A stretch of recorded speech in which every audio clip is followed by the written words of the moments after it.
Hi everyone, Elizabeth here. I haven't done one of these walk and talks in a while. Spring is in the air, so I thought I'd do this. I just got back from a few days in Leavenworth, Washington, which is the German Bavarian town of Washington State.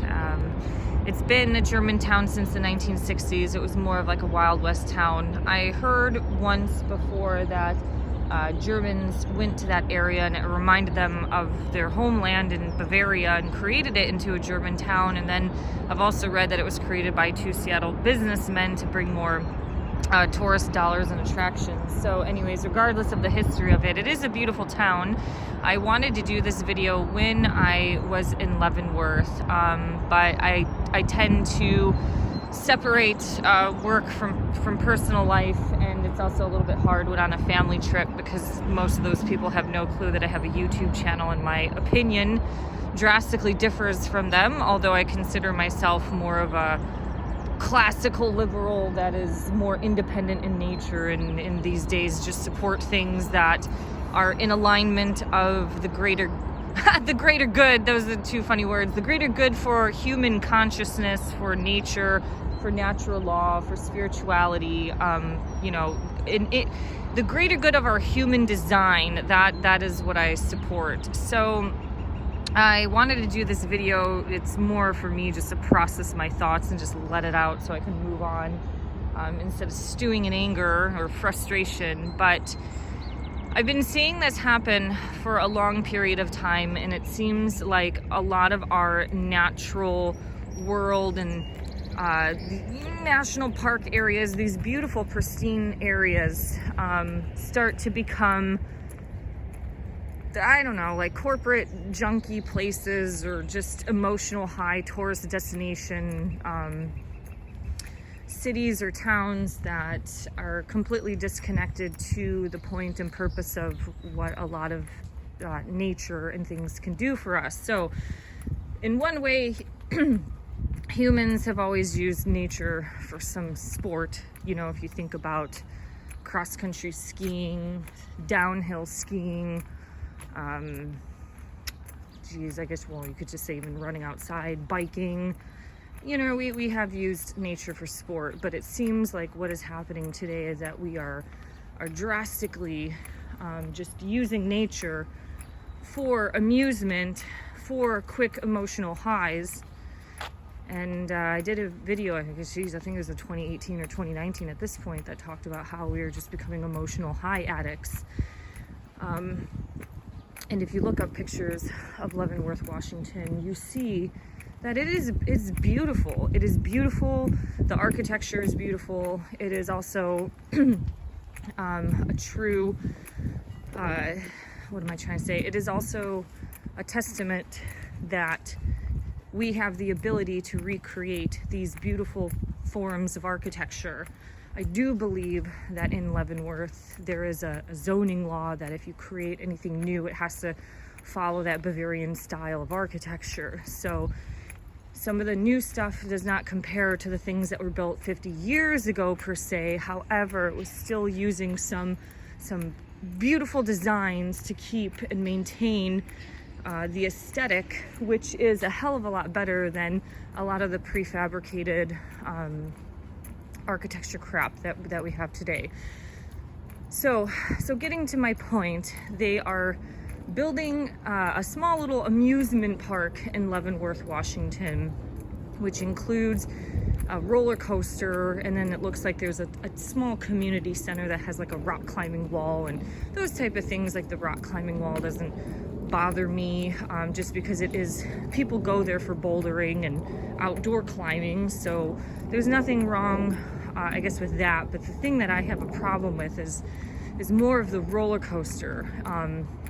I got a massage while I was in Leavenworth, and I guess the massage therapist, who is on, if I had to guess, a similar plane of just your old school classical Northwesterners that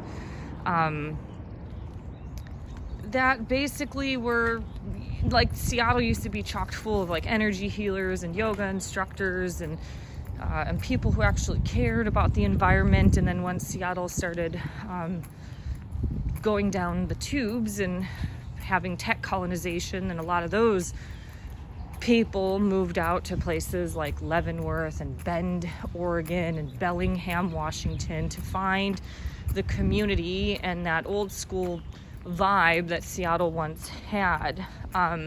So I guess according to this massage therapist, that a lot of locals were extremely upset, and they fought this tooth and nail, but lost, because whoever owned the property technically by law had the right to do whatever they want. So while in Leavenworth, you just kind of sit on a bench and just look at people walking by. And I think I mentioned this in a former video, that humanity in general has changed. It's not just, your progressive people. You have people online like Fox News or other Washington presenters like Cliff High talk about, the green-haired freaks. And oftentimes, green-haired tattooed freaks are often your progressive people. However, when you go to places like Leavenworth, like my massage therapist lady person said, her one neighbor has a Trump sign, the other neighbor has a Biden sign. You do get this connection of both worlds, and when you're there, you could just analyze that humanity in general has gone down the tubes, because you see people from the city go to a place like this and they're checked out, and then you see people, rural people, who also have pink hair and blue hair and purple hair and tattoos and morbidly obese, and they're checked out. So I generally have no trust in people who are making decisions for humanity. I'm at that point now where it doesn't even matter if they're a blue person, like a blue voter or a red voter. I think there is a disconnect on both sides, and sometimes consciousness is a disconnect on the right side. Well, it's a disconnect on both. Both of these both of these sides of the coin can have people who are checked in and checked out. Let's put it that way. So it is appalling when I've gone to these places, or like I said, our state fair. There's a very small percentage of people who I'll just use the word as checked in tune with our human design. I would just say like in tune with human design, in tune with that family connection, in tune with the spirit, in tune with creation, rather than the energy of destruction. So I guess this when I see something like a roller coaster going up, I just think of the destruction of nature. What else is often served at an amusement park? You look up the definition of amuse. It's for, entertaining purposes. Oftentimes, you have cheap white Wonder Bread hot dogs and hamburgers. You have Coca-Cola products. Nothing in the sense of getting in touch or in tuned with nature. I'll put this on move so he can have some privacy. And then, I don't know. It's just this roller coaster where it's going in is at the end of town, right at the tip of where Route 2 pretty much bleeds into the heart of the downtown of Leavenworth. And you just have this beautiful rock that now just has metal what is that roller coaster on? It's just, it's all this metal on top of the roller coaster, and the destruction of the trees getting torn down to put in the little community center that is attached to it. And so I don't know, it's really sad to see. I remember meeting a psychic in 2019 in Estes Park, Colorado, and she was a psychic at the Stanley Hotel, and that was actually the last time I've ever consulted a psychic because I was at this point like, okay, I'm the driver of this. I don't need to give my power away to somebody else to tell me what's going to happen in my life or not. So that was a great learning lesson. I don't feel like walking uphill, but let's do it anyways. And she said that she's been in Estes Park for 36 years, and she was just like, what is happening to humanity? Like, what is happening to this park? She goes, people, instead of the people coming here and healing themselves in nature, or in these beautiful meadows, she's like, they're just loud and destructive. They're pissing in the park in places that, you probably shouldn't be doing that at. I mean, yes, okay, if you're on a hike in nature, sometimes you have to just go to the bathroom. You hide behind a tree, but it seems like this is more out and open in the public. She's like, I don't understand where or why or where these people are coming from. And I think I might have a car coming up here. I hear it. Oh, yep. Oh, garbage truck shit. So there's a few thoughts to that. This was back in 2019. And so you have the thought, we're going to turn around. Okay. So you have the thought that people in general have become wealthier in our society and have been able to afford to travel. Before, only the wealthy people were able to travel and have vacations. So if you're looking at people who travel, generally going to a national park has always been a little bit more affordable than going to somewhere like New York City or Paris, LA, things like that. So there is, this attraction, the wealthier and better off humanity has gotten. Now that thought process might not be the same as compared to what the last couple years. However, when the outdoors were the only thing for people to do, during 2020 and 2021, the national parks and outdoor scene saw a ramp up and boost in tourism. Because, you couldn't go into a museum or any of this crap because it was all closed down. Out here, it was very stringent. Maybe they only sold like 10 tickets an hour once they did finally soft open up. So, yeah, I'm digressing. I didn't really want this to be a long video, but I don't trust people who are in charge. I just think there's nothing wrong with money. Money can be used for positive ways. However, when we are in this rat race of everybody trying to get rich as shit, destroying and destructing nature and putting in a roller coaster and making this town more of an amusement town, when there's thousands of other things that maybe not thousands, but hundreds, countless other outdoor things that you could do to actually get in touch with nature. So this might sound snobby, but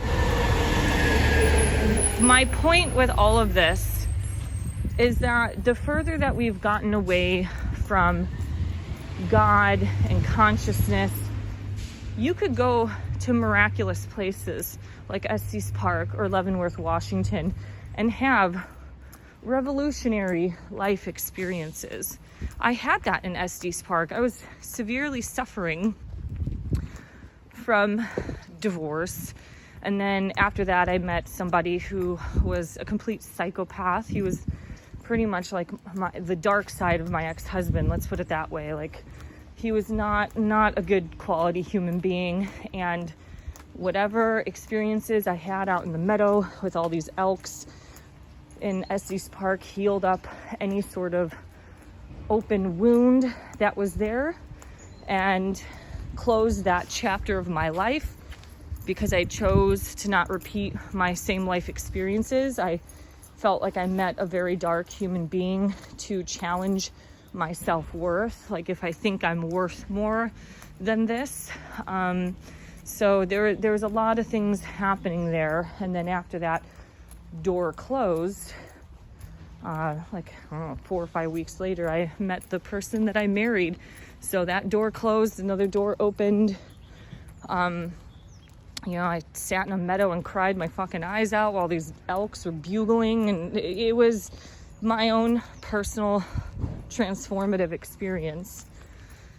So when you look at qualities of destruction and creation, if we can reteach people, re-educate people on how to commune with the natural world. So if you believe that the natural world is created by God, any sort of communing gets in touch with your higher self. It gets in touch with God, your spirit. You know, you're breathing deep, fresh ocean, mountain air, lake, river air, whatever.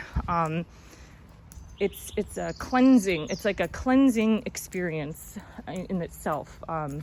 You know, it's almost could be like a baptism. So you're going through a hard time, you go outside, get a baptism type of thing. You know, you don't have to get dunked in water for that, but that's kind of the point that I'm trying to make. And the thing is that is frustrating is that things like, so like the locals did not want the people generally that live in these smaller areas are a little bit connected more toward consciousness, right? Like they left the city. They don't want this shit to come in. They don't want all the noise that comes along with a city. So they live in a quiet space. So all the noise pollution from a roller coaster, screaming kids. I mean, these things echo off of mountain walls. And of course, like any other form of technology, they have, you know, the developers have pulled up some stuff like, oh, this is like a greener form of energy. It's not as going to be as loud and destructive. It's eco-conscious. And, you know, it always sounds good. It always sounds good on paper, but then it always fails to meet and match up the expectations. So shit like this will end up gaining speed, gaining wealth, gaining abundance.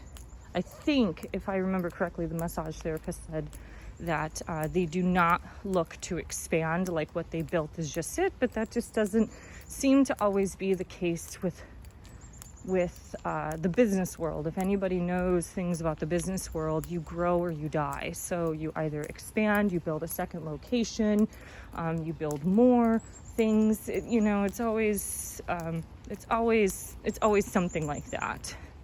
It's very, very hard to stay static and stay in this quaint little thing without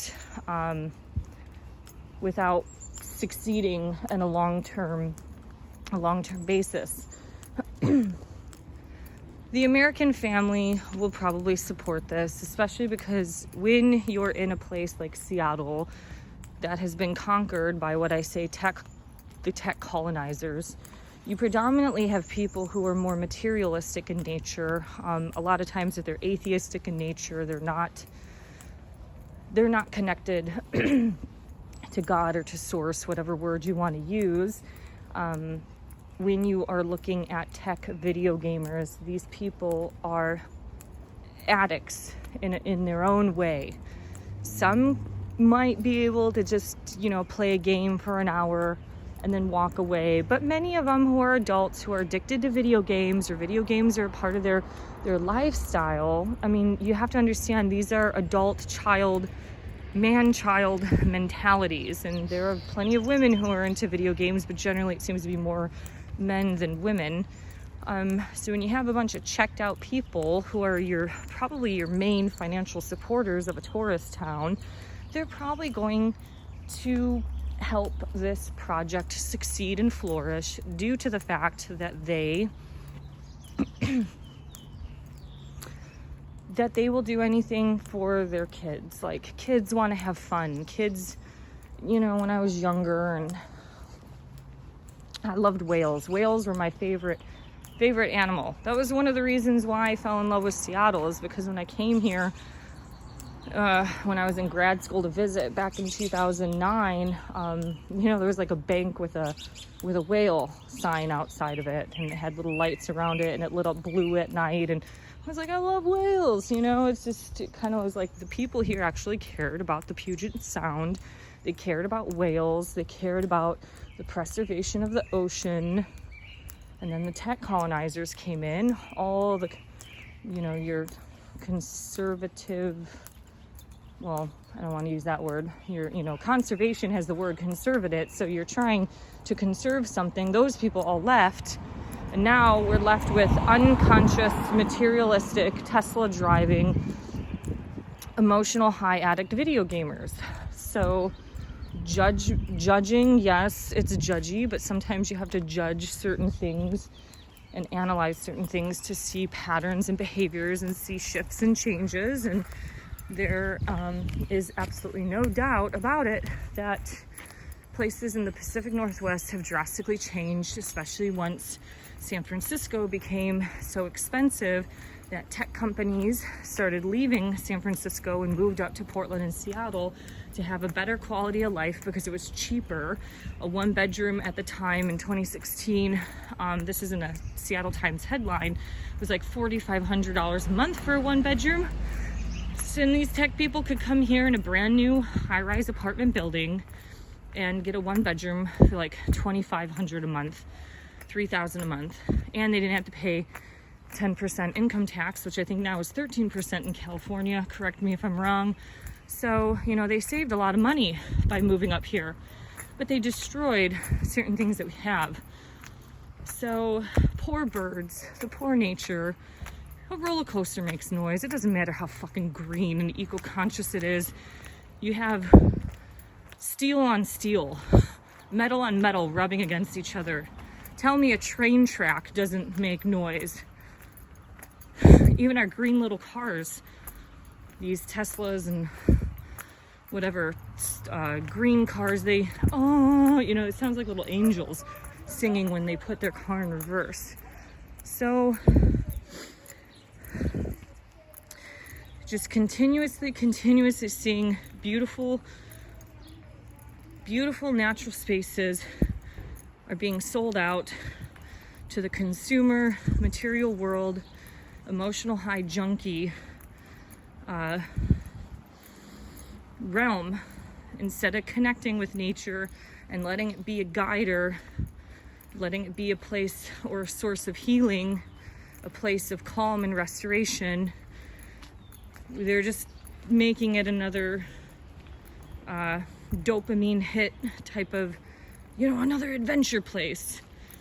I've been a part of the outdoor culture. I've been a world traveler, and I will say, from breaking out of this mold, there is an addiction or a high that you get from these things. When you're, I rock climb, and I didn't climb for 2.5, almost 3 years, between February 2020 to pretty much, I guess, January of this year, 3 years about. And during that moment, those 3 years of reflection and getting out of that area and looking at where my life was, or trying to date some of these travel junkie guys, they were always, they were on a rock and they were thinking about the next rock they were climbing. They were not in the moment. They were not even focused on any sort of success or anything in this present time. It's like, what's next? And then when you have that mentality, it is consumeristic in nature. It is also, what was I going to say? It's disposable, right? It's disposable. It's just like, there's no sacredness in the moment, no sacredness of the accomplishment. It's like, all right, bigger and better, what's next? And that is just part of what America has become. And it makes me sad seeing dumb shit like this go into towns. Everyone in Leavenworth is like, fuck, they're trying to make us Aspen and Vale. Like, if it gets further expensive, we're gonna have to move. Go to a German restaurant. I don't eat meat, but the German platter at one restaurant was $36 for a bratwurst, a schnitzel, some kraut, some potatoes. It's a lot of food, but still $36. Like, what local can afford that when they're working at the tea shop for like $12 an hour? You don't have a life when it's consumed, or your town or your village is surrounded by just complete tourism dollars, right? Fucking junkies will spend money on everything. It's like, let's get hit with dopamine on this roller coaster, and then afterwards let's drink Diet Coke. and then go get ourselves some French fries, some pommes frites. Well, anyways, that's enough of this rant. There's 20,000 different video topics I want to talk about, but I guess for me, you know, I've spent a lot of time in my life writing. That's always helped healing, and now I guess I'm trying to do it in the video way, so I just think about it. This helps me process and move on. So if you're not into it, you can, you know, totally turn this off. But yeah, this is a problem that is happening around the world. And it kind of makes you wonder, like, you know, everybody talking about wanting to leave the matrix, like, where do you move to? Where do you move to? Because all of these small towns are getting sold out by either businessmen from the city or just really unconscious people making decisions for, you know, everybody else, all for the sake of making a buck. All right, have a great day. Thank you for liking, sharing, and subscribing. Bye-bye.